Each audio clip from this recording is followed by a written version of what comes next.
Who cares? Let's tell them the truth. Don't give me, they're just living their truth. Let God be truth and every man a liar. In other words, if it doesn't come from this book, it's not true. Can we just move on and forgive the failures of our governmental leaders who leveraged COVID for cheap power grabs these past 2.5 years? After all, it's time to move on. Fullest, today, on the eve of a very important midterm election, I'm here to remind you of how insane the world has become over the last 2 years. Many thought getting rid of Orange Man would bring balance to the force. No, it forced us to abandon our brains. I remind you who to vote for, and we do a midterm meme drop. This is your favorite night of the week, The Deep End, on Tim Hatch Live. The Deep End. Yes, I said it's your favorite night. It's on Monday. And the reason why it's on Monday is because I don't want to stop you from voting tomorrow. I don't even want this show to stop you from voting tomorrow. So thank you for tuning in extra early, a whole 24 hours early for Deep End Season 6, Episode 12. The Deep End is where we learn and discern about our world, our society, politics, and no more important episode than tonight to talk about what's going on in the world. And that brings us to the Deep End News segment. Deep End News. The news you choose if you could choose news. Let's declare a pandemic amnesty. Yes, that is the call from the Atlantic Monthly in an article that was published about, I think, 2 weeks ago. I'm sorry, I'm a little bit behind the curve on this article. This is from the Atlantic Monthly, owned by the widow of Steve Jobs. That will come in handy later in the show. The article is talking about focusing on the future and fixing the problems we still need to solve. Written by Emily Oster, an economics professor at Brown University. And this article is laughable. And I just want to share some of the highlights. She writes, in April 2020, with nothing else to do, my family took an enormous number of hikes. We all wore cloth masks that I had made myself. We had a family hand signal, which the person in the front would use if someone was approaching on the trail and we needed to put on our masks. First off, April 2020, you were putting on masks. April 2020, right after Fauci said don't wear masks. Are you sure? And hand signals? Come on. In the woods? Seriously? Only a Brown professor would come up with this nonsense. Anyway, once when another child got too close to my then 4-year-old son on a bridge, he yelled at her, social distancing. Really? Your 4-year-old? Okay, whatever. These precautions were totally misguided. In April 2020, no one got the coronavirus from passing someone else hiking. Again, in their thinking, they became fools. Outdoor transmission was vanishingly rare. Our cloth masks made out of old bandanas wouldn't have done anything anyway. But the thing is, we didn't know. You didn't know. How you didn't know, I don't know. But anyway, she goes on. I have been reflecting on this lack of knowledge thanks to a class I'm co-teaching at Brown on COVID. We've spent several lectures reliving the first year of the pandemic, discussing the many important choices we had to make under conditions of tremendous uncertainty. Some of these choices turned out better than others. You think? To take an example, close to my own work, there is an emerging, if not universal, consensus that schools in the U.S. were closed for too long. The health risks of in-school spread were relatively low, whereas the cost to students' well-being and educational progress were high. The latest figures on learning loss are alarming, but in spring and summer 2020, we had only glimmers of information. Reasonable people who cared about children and teachers, advocated on both sides of the reopening debate. I would argue that it wasn't reasonable people, it was political people. And I've been arguing that for 2.5 years on this channel. It was not reasoned argument that made our kids stay at home. Red states opened up their schools and blue states closed them down. And this is why this election matters. And you've got to keep it in your mind when you go to the polls tomorrow. There was no reasonable debate. There was no rational debate. There was no scientific debate. It was just a political power tool for both sides to fight for what they thought was right and who they thought needed to go. And it was really just one person, and we all know who that is. Anyway, in response to this article, the Washington Examiner put out this article, "There will be no, quote-unquote, pandemic amnesty," written by Zachary Faria. And he writes in his response to that Atlantic Monthly article, "The social decay and other disastrous effects that bureaucrats and mostly Democratic politicians brought on society must be answered for. We didn't know isn't an acceptable response." Yes, thank you. And then he highlights what Emily Oster wrote about pandemic amnesty in The Atlantic, saying we need to forgive one another. To start her piece, she cites the precautions she took in April 2020, right after the start of the pandemic. She claims they were scarred that we didn't know. And then he writes this very important factoid. We may not have known much in April 2020, but we knew before the 2020 fall semester that children should be in schools. We knew children were at a serious risk from the virus, and that if grocery store workers could be deemed essential, so could teachers. By the start of the 2021 academic year, we most certainly did know that children belonged in school in person with no restrictions, but some Democratic politicians still imposed virtual learning on children well into the spring of that year. In New York City, this year, he says, in New York City, Washington, D.C., and Chicago, politicians and bureaucrats were still putting restrictions on children just a few short months ago. So no, we didn't know isn't going to fly. There is no amnesty. And again, the article goes on to cite the steep costs of the education decline. This is also from the Washington Examiner, another article that article highlights. Falling test scores illustrate the disaster of distance learning. This article is citing that new data from the National Assessment of Educational Progress show that student test scores nationwide suffered their worst decline in history. We're getting dumber the more we trust the science.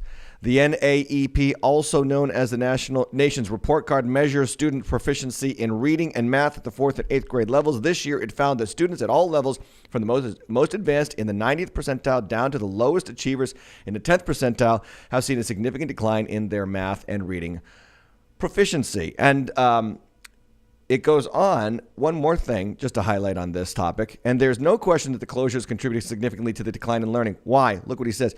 There are two proofs of this. First, Catholic schools almost everywhere were open full-time by the fall of 2020, and on aggregate, the data show that they avoided the worst of the learning loss, avoiding declines in proficiency in 4th grade math and 8th grade reading. Moreover, states that kept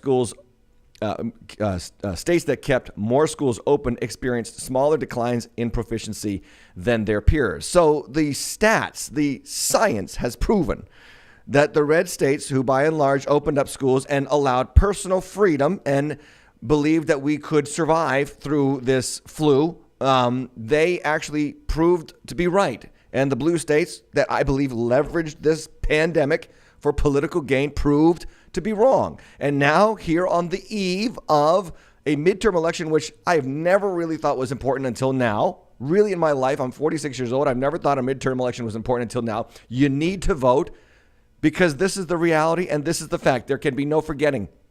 There can be no moving on. There must be accountability. Look, it's not like this was just sin in that they lied and they leveraged power to control us for 2.5 years. This will pay pains into our life for the foreseeable future. And accountability happens at the voting booth. Absolutely. I am a pastor. This show is not me being a pastor. This show is me being a social commentator.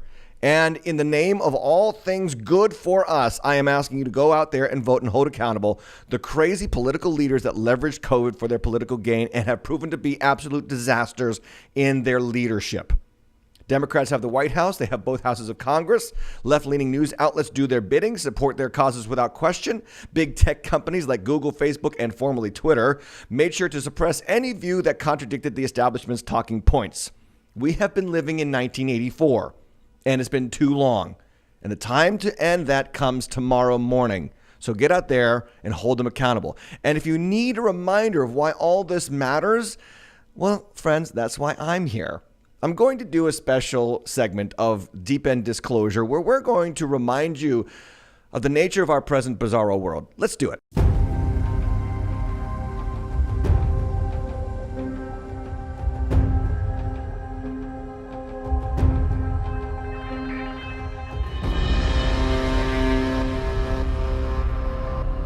Okay, Deep End Disclosure. Here's the deal. The establishment says, do not question bizarro world. How many remember the 1990s hit sitcom Seinfeld? What a show. Hilarious. It actually was masterful at doing something unique.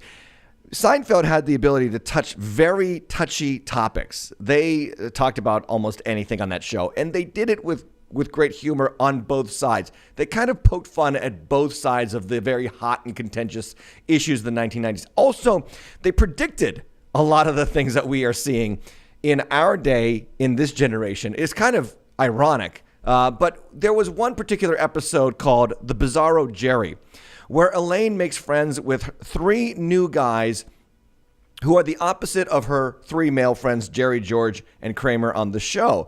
And this is a scene. We don't have the audio there, but she's seeing her real friends. That's Jerry, George, and Kramer. And then she turns and she sees the 3 new friends, the Bizarro Jerry, George, and Kramer. Bizarro Jerry is serious and down to earth. Bizarro George is generous and thoughtful. And Bizarro Kramer is normal. And she's stuck. She's stuck as to who should she hang out with, because there's the real world and then there's the Bizarro world. And I think that that has been us right now. That is us, right? We are Elaine right now. There's the normal world, and then there's the world of the last 2.5 years. The adults are back in charge, they said, at the election of Joe Biden. And since then, your 401k has sunk. Your kids get puberty blockers without your consent. Crime only matters if it's murder. Guys beating girls in girls' sports is cool now. And the science has your kids shot up with experimental vaccines.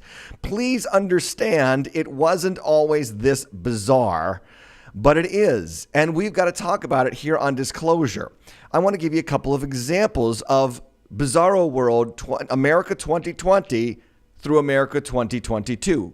Bizarro World experiment number 1, Black Lives Matter. And never ever say all lives matter, even though George Floyd's own brother did, because Black lives do matter, except in the womb, where they are far more aborted than any other race. Far more. Notice the chart in abortion rates and ethnicity in 2019 in America. It is almost double every other race. Black lives matter, except in the womb. Bizarro World experiment number 2, women's rights now. But we don't even know what a woman is. Biological men are dominating women's sports and have been for a while now. And some people call this progress. Trans women are indeed women. And one of the supposedly smartest people in the country, newly appointed Supreme Court Justice Ketanji Brown Jackson, can't even tell us what a woman is. So when we're arguing for women's rights, who are we actually arguing for?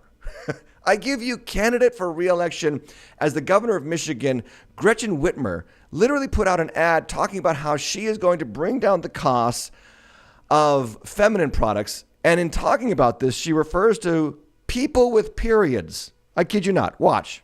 Bipartisan tax cut will help reduce the economic burden of the cost of menstrual products, especially for lower income Michiganders. Saving people with a period from paying taxes on up to $4,800 in spending over the course of their life. People with a period. Okay, I guess women's rights now is 2019? Now it's people with periods rights now. And what if an older woman had a hysterectomy? Is she no longer a woman? Okay, whatever. Bizarro World experiment number 3. We're all in this together. So mask up, stay apart, and no socializing, social distancing, stay home, save lives. Unless, of course, we are Gavin Newsom at a fancy French restaurant raising money in November of 2020, or Nancy Pelosi getting a haircut in September of 2020, or the mayor of Denver on Thanksgiving in 2020, or once again, Michigan Governor Gretchen Whitmer in May of 2021. I also want to give you a picture of this. It's a funeral. It's a funeral from July 17th, 2020. The funeral was for Representative John Lewis of Georgia. He was a Democratic representative, and his funeral was packed. It was packed wall to wall with people. But your dad's funeral during COVID in the summer of 2020, that was limited to 10 people. And you probably didn't even see your dad if he was in a nursing home or in a hospital in the last year, weeks, or months of his life. But we're all in this together. Also, another example of all of us being in this together. This happened in July of 2020. Steve Jobs' widow, Lauren Powell, owner of the Atlantic monthly publication that just put out that article calling for pandemic amnesty, was out on her $110 million mega yacht with friends partying. Again, July 2020, right in the middle of the pandemic lockdown nonsense. Remember, kids, by the way, it's wrong for billionaires to own news media outlets like Twitter. Shame on you, Elon Musk. Except for the Washington Post, which is owned by Jeff Bezos, or the Boston Globe, which is owned by John Henry. Both of them are billionaires. And the Atlantic Monthly, owned by Lauren Powell. She's also a billionaire. That's okay. It's just the ones that they can't control what they say. They, like Elon Musk, can't be owning any media outlets. What are we on? Number 4, Bizarro World experiment number 4, obesity is healthy. Remember that line? And Cosmopolitan putting on fat ladies on the cover and saying this is healthy. So eat up and don't you dare fat shame people while we lock everyone down for a virus that really only causes serious health problems for ... obese people. Good thing we shut down those national parks and locked up the local basketball courts so you couldn't exercise and get fatter, because after all, that's actually healthy now. Don't judge, just go with it. Another way that we should acknowledge the bizarro experiments of the last 2.5 years, the idea of don't judge. Remember Martin Luther King Jr. saying that I dream of a country where my kids are judged by the content of the character and not the color of their skin, and how now today it's so important to not judge anyone on the basis of color, religion, or sexuality. That's true, unless, of course, you go to James Madison University, where they train students to blame white, straight Christian males that they are, quote, oppressors. Or if you're Professor Barbara Walter teaching at the University of California that if civil war happens, it's white male Christians who will be at fault. These are just a small sample of the bizarre notions that we were expected to believe for the last 2.5 years. But I'm not done. Another example of Bizarro World today, the economy is booming. Now, please, to understand that, you must not listen to the 3/4 of Americans who know that we are in a recession, whose pockets are feeling the pinch of record high inflation. No, President Biden, dear leader, insists that the economy is strong as HE double hockey stick as he munches on ice cream once again. And forget the news that all income groups are feeling economic pain from inflation. That is everyone, and most notably the poor. But the economy is stronger than ever. Stop complaining. You must be living in a normal world. This is Bizarro World. And in Bizarro World, the rules are upside down. How about another one? The police are the problem. Defund them. Let's abandon police. Let's give bail to people who have committed crimes and let them out free of charge. Our vice president actually raised money for Minneapolis rioters and looters to be let out of prison. And then they went out and committed more crime. I give you one of the stupidest tweets of this election season. Some blue check twit on Twitter named Mona Charan literally just tweeted, and look at this, other than murder, violent crime is not up. Did you know that? Violent crime is a key midterm voting issue. But what does the data say? I can't believe she said it with a straight face, but we fact checked it, and she did say it indeed with a straight face. So yes, violent crime. Murder, yeah, that's up. But if we take out that little inconvenient act of murder, violent crime is not up. So I may get killed, but thankfully I'm less likely to get beaten up and robbed in America. So let's blame the police and defund them, and let's allow the criminals to run free. But maybe I'm just one of those bigoted, old-fashioned, wrong side of history homophobes. I don't know. You be the judge. It's Bizarro World anyway. Another example of the bizarro world we're living in is trust the science. Until, of course, it's time to change the science. And remember all the promises and statements that were proven to be totally false. How science had to change, how the 6-foot social distancing rule was arbitrary, and how we were promised again and again, by the dear leaders of our society in Bizarro World, that nobody would get COVID if you were vaccinated. This was said by Fauci, Biden, CDC Director Rachel Walensky, billionaire Bill Gates, and Pfizer CEO Albert Bourla. When you are vaccinated, you're not going to get infected. You're not going to get COVID if you have these vaccinations. Vaccinated people do not carry the virus and don't get sick. Everyone who takes the vaccine is reducing their transmission. There is no variant that escapes the protection of our vaccines. And on and on and on. They lied and lied and lied. And then there are these inconvenient headlines, such as Dr. Anthony Fauci testing positive for COVID in June of 2022, Biden twice in July of 22, Pfizer CEO twice in 2 months in September of 2022, Bill Gates in May of 2022, Rachel Walensky twice in October 2022. Trust the science. And what happens when the science fails in Bizarro World? Very simple. You just get more science. I give you this piece From the National File reporting, quote, FDA approved first oral blood thinning medication for children ahead of vaccine rollout for ages 5 to 11. So here's the news, guys. The FDA just approved a medication for your children ages 5 to 11 so that their blood could be thinned because the children just got approved for the vaccines. You cannot make this kind of nonsense up. This article is saying, with today's approval of Pradaxa, pediatric patients have another therapeutic option to treat and prevent potentially deadly blood clots, said Ann Farrow, MD, Director of Division of Non-Malignant Hematology for the FDA Center for Drug Evaluation and Research. A few months later, the FDA authorized children ages 5 to 11 to be injected with the Pfizer COVID-19 shot. So it's almost like they know what the COVID-19 shot is going to do to the kids, and they want to preemptively offer the kids more science. A drug that they can take to thin their blood. I didn't know that kids needed drugs to thin their blood, but evidently in Bizarro World, this is a thing now. The article goes on, blood clotting has been a somewhat rare but extremely serious and potentially life-threatening side effect for all the controversial COVID-19 vaccines. As National File reported this week, a new study headed by the Mayo Clinic doctors suggests that individuals who are injected with the Johnson & Johnson COVID-19 vaccines are 3.5 times more likely to get cerebral venous sinus thrombosis, a potentially fatal blood clot in the brain. Earlier this year, multiple countries across the world halted the use of AstraZeneca COVID-19 injection due to blood clots. Around the same time, a shock study found that the clotting was just as likely to occur from the Pfizer shot. Now, why do we need blood thinners again for our kiddos? Something that I didn't experience when I was growing up, but I'm on the wrong side of history, so who am I to talk? Maybe that's because myocarditis cases are exceeding expected rates across all age groups. Or this inconvenient article headline, COVID-19 mRNA vaccines tied to higher risk for myocarditis and pericarditis.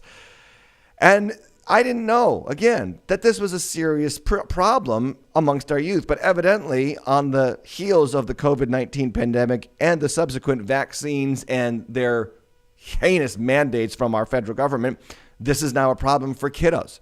I bring you this commercial. This commercial was released by New York Presbyterian Hospital. And it's an odd commercial. And it's odd for one particular reason. I want you to ask yourself as you're watching it with me, what's so weird about this? What's weird about this commercial? You won't believe it. Watch. I've been into fashion since I can remember. But one day I had a stomachache so bad I didn't want to do anything. The team at New York Presbyterian said it was actually my heart. It was severely swollen, something called myocarditis. But doctors gave me medicines and used machines to control my heartbeat. They saved me. So now I can become the next great fashion designer. Anything weird about that? A child is the main character in a hospital ad for taking care of myocarditis. I was a kid once. I remember having asthma as a child. I outgrew it, thank God. I also had chicken pox. Oh, and I also had an allergy to bees. Yep, pretty much basic standard fare for sickness for kids. Not anymore. Now our kids have to worry about myocarditis, an enlarged heart, blood clots. So the science that gave us a cure for COVID, which was really the flu, and the cure gave us myocarditis for the kids, and now the science is here to give us the cure for the problems with the first cure for the flu. And yes, I said the flu. Why? Because news out of USA Today is telling us what I have suspected for a long time now, that the flu and the COVID deal are the same exact thing. The USA News publication reporting, quote, a combination vaccine for flu and COVID-19 is now in the works. Here's what to know. As the holiday season draws near, more Americans may be sporting two Band-Aids after receiving both their flu shot and their COVID-19 bivalent booster, I guess twice annual booster. Vaccine developers are looking to relieve people. Ooh, how thoughtful of them. Relieve people from the unpleasant nature of getting 2 shots by creating one that offers strong protection against both viruses. Moderna and Pfizer BioNTech. Here they are again, ready to make money on you, my friends. Pfizer and Moderna, companies that have led the COVID-19 vaccination strategy, say they're beginning trials to assess the safety, efficacy, and dosage of their candidate vaccine that combines 4 flu strains and 2 coronavirus strains. Health experts say these combination vaccines could be available as early as next flu season. Here's what to know. So this is how the science works, guys. What could be happening? Maybe what's happening is that the big corporations who made billions of dollars selling us a cure for a problem that politicians exaggerated now cannot sell their vaccines anymore. That's a statistical fact, by the way. So the corporations have found a workaround. Let's just combine the COVID deal and the flu together in one big old shot and make billions off you every year. But it's not the flu. COVID's totally different. So don't go thinking they're the same, even though the same shot's going to take care of both. WebMD tweeted this out a couple of days ago. Quote, telling COVID, a cold, and the flu apart can be very difficult, as they all can cause a cold, headache, fatigue, and more. When these symptoms strike, board-certified providers at Minute Clinic can test for the flu and COVID in less than 15 minutes. Yes, I agree. I absolutely agree with that, WebMD. Telling COVID and the flu apart can be very, very different. Ladies and gentlemen, this is Bizarro World. This is the world that we have been living in for 2 years. And tomorrow, I can't implore you enough. You've got to hold them accountable. I've never felt this passionate about a midterm election in my life. I've never even mentioned a midterm election. And by midterm, you know what that means, right? You're halfway through the presidential term and you have an election for certain senators and certain Congress people.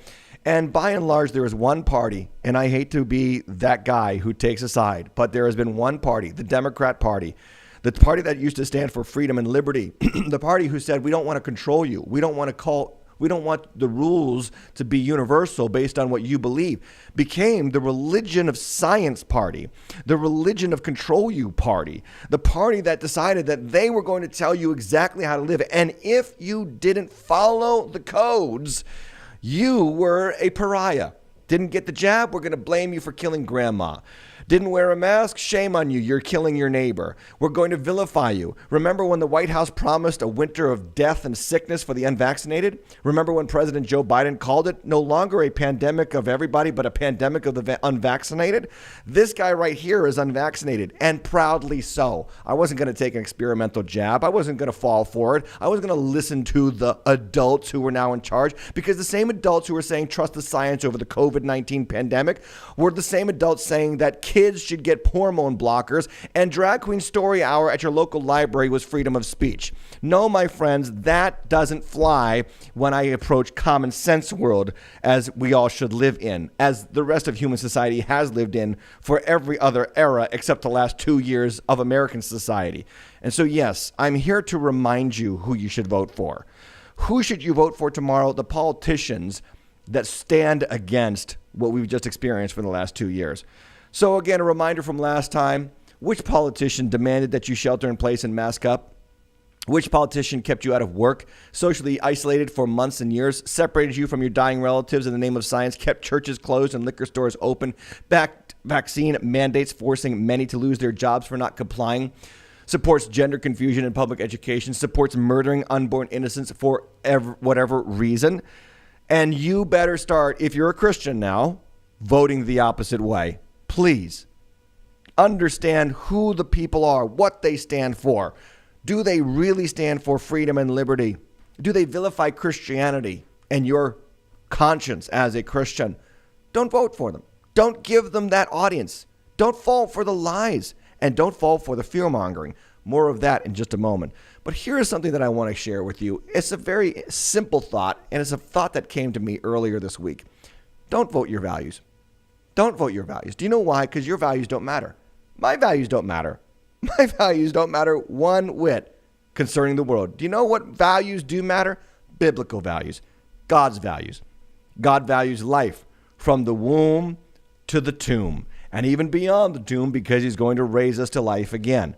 God values marriage, one man and one woman.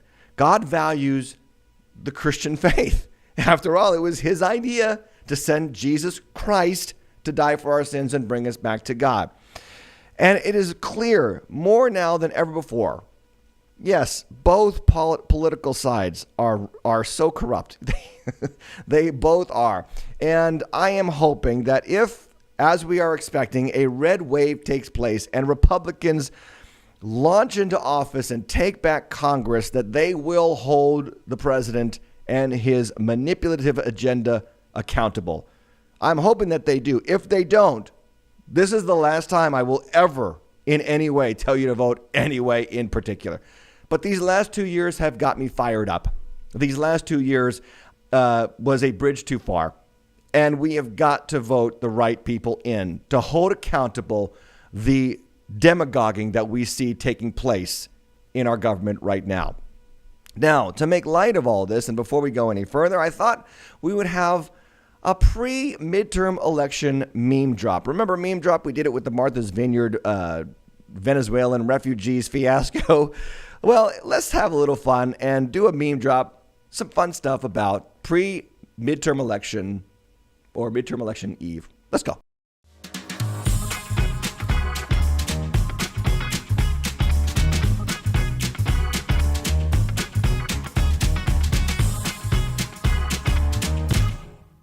Yes, okay, so meme drop, where we're going to start some music now.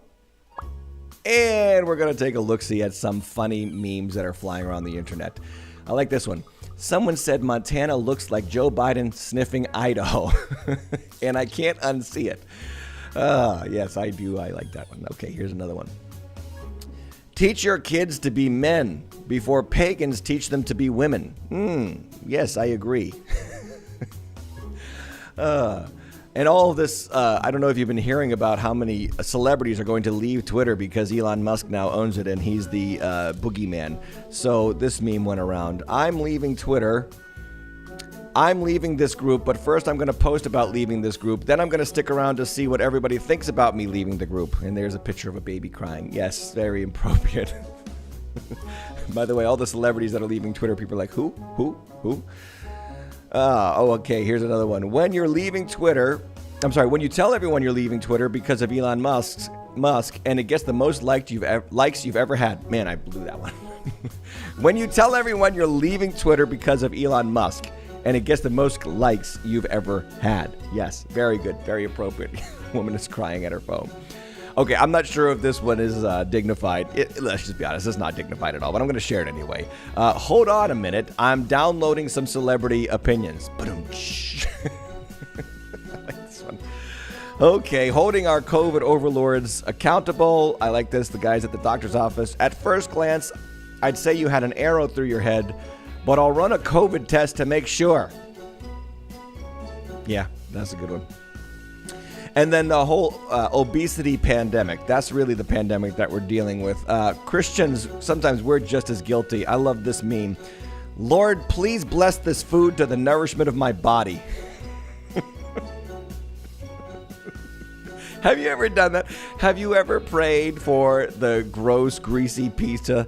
You literally pick it up and your hand is covered in oil. You're like, Lord bless. You know what I do? I do this all the time in front of church people too. I'm like, Lord, either bless it or forgive us, because there's no way we're going to survive long if we keep eating like this. Anyway, that's another one. There's a big debate about Christian nationalism. We did Christian nationalism on the show a couple of episodes ago. Maybe we'll link that in the description below. Christian nationalism is let's get back to biblical values and impose them on the populace before all hell breaks loose. And so this is a great meme of addressing that. Which way, Western man?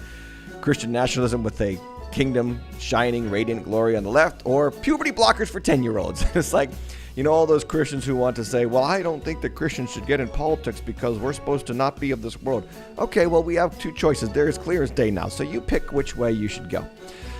And speaking of puberty blockers and gender-affirming care, I like this one. It's a very famous Drake meme. This is progressives' arguments making gay people straight by altering their minds to match their bodies. That's conversion therapy. That's no good. But making gay people straight by altering their bodies to match their minds, gender-affirming care. I like that one. That's a good one. All right. And then, of course, we all know that the president, Joe Biden, he struggles with bike riding and stairs and stages and where to go when he's done speaking. And one time he fell. I don't know if you know this. He fell on the road while he was riding his bike. And so this one was posted somewhere. Joe fell here. There you've got Nancy and Colin Kaepernick are taking a knee for good old Joe. And there's AOC crying like she did at the border. And then John Fetterman is running for Senate in Pennsylvania. John Fetterman had a stroke a couple of months ago. Literally hardly can talk. And he's pretty much neck and neck in the polls with his opponent, Mehmet Oz, for Senate in Pennsylvania. Well, he took to the stage. This is not a meme. This is a video. He took to the stage to talk about how he was partnering with a president that had no corruption, no sedition. And watch what happens. Sometimes you don't even need to make a meme out of it. It's just a living meme. Watch this. Today, Dr. Oz is going to be standing with Donald Trump on the stage. I'm going to be proud to be standing with a president that is 100% sedition-free. And there goes the American flag. Woo. By the way, did you know that there is going to be a blood moon tomorrow? And a blood moon is colored red. If you know your political colors, you can interpret that. It's almost as if God is putting out a meme. I don't know. Then this one, all the pro-choice women out there. I will never let any man tell me what I can do with my body. Good for you. Okay, this is not a meme. This is just a picture someone posted on Twitter. And it's a picture of a shelf at CVS in New York City. Can you see a couple of things wrong with this picture of a shelf at a CVS in New York City? It's the deodorant aisle. And even the deodorant is locked up. And that's not even the full story here. Look a little closer. Look at the prices of the deodorants. $9.49 for one stick of deodorant. Oh yes, but the economy is booming. Yep. Yes, everybody's loving this economy right now. $10 to smell nice. And then this is not a meme either, but sometimes you don't need the meme. It's just the whole reality is a meme. This someone posted on the heels of Elon Musk's takeover of Twitter. To everyone who lost their job at Twitter and is about to get the axe over at Facebook, just remember, we're all in this together. Yeah. Oh, that's a good one. That's a real good one, too. Yeah, we're all in this together. And I am hoping that we give the right people the axe starting tomorrow. Now, who knows what's really going to happen, friends. I can pray for our government no matter who gets elected. And that's what we do as Christians. We pray for our governmental leaders no matter who gets elected. Yes, yes. But things are really troubling, more troubling now than at any time in my life. And I don't say that with exaggeration. I really don't. And I really hesitate to tell people who to vote for, but it cannot be any clearer and more important than it is right now. And so you all assume you're going to come to the channel for the deep end. This is not the deep dive. This is the deep end where we're going to talk about politics. We're going to talk about social issues. We're going to talk about how Christians should respond. And yes, Christians should vote. Every Christian should vote. Do not be shamed into voting. Do not be silenced into voting. Do not let some pastor, well-intentioned pastor, convince you that you shouldn't vote because it's unspiritual or it's of this world. No, you are of this world. You are the salt of you are in this world. You're not of this world. You are in this world and you are the salt of the world. And you've got to do your job. Now, I want to share a video with you. I'd like you to watch it with me together. This is a song written by someone on Twitter called 5 Times August. And it's a music video to sum up and remind us what has happened for the last 2.5 years. And I can't recommend the video enough. We're going to watch it together. Check this out. 1, 2, 3, 4.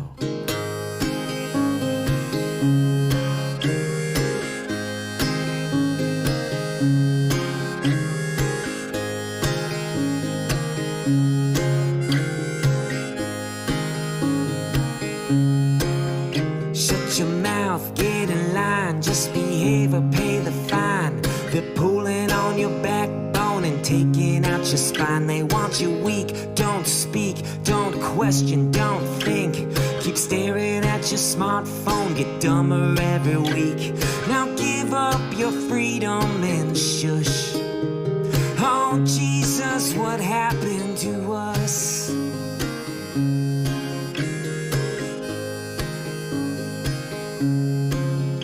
Leave the church, kill your faith, judge the skin and learn to hate. Make yourself the enemy, but call yourself a saint. Learn the rules, be a fool. Remove your kid from school and apologize for everything. Apologize for you. Now give the TV all of your trust. Oh Jesus, what happened to us?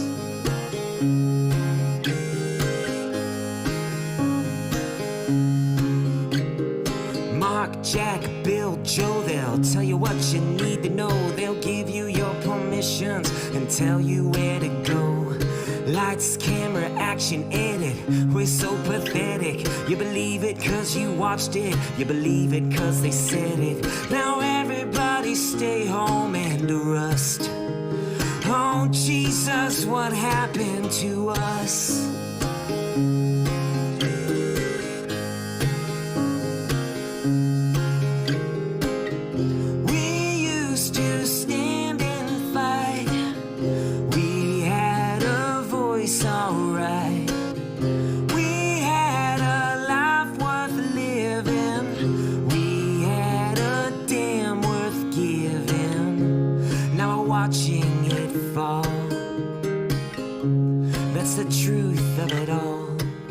Shut your mouth, get in line, just behave or pay the fine. They're pulling on your backbone and taking out your spine. They want you weak, don't speak, don't question, don't think. Keep staring at your smartphone, get dumber every week.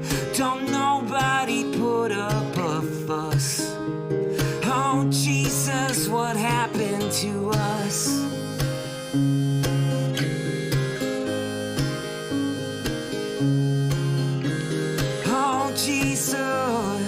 Jesus, what happened to us? Excellent. Thank you. 5 times August. What a song. What a video. I recommend it. Support the artist. Amazing. Great job.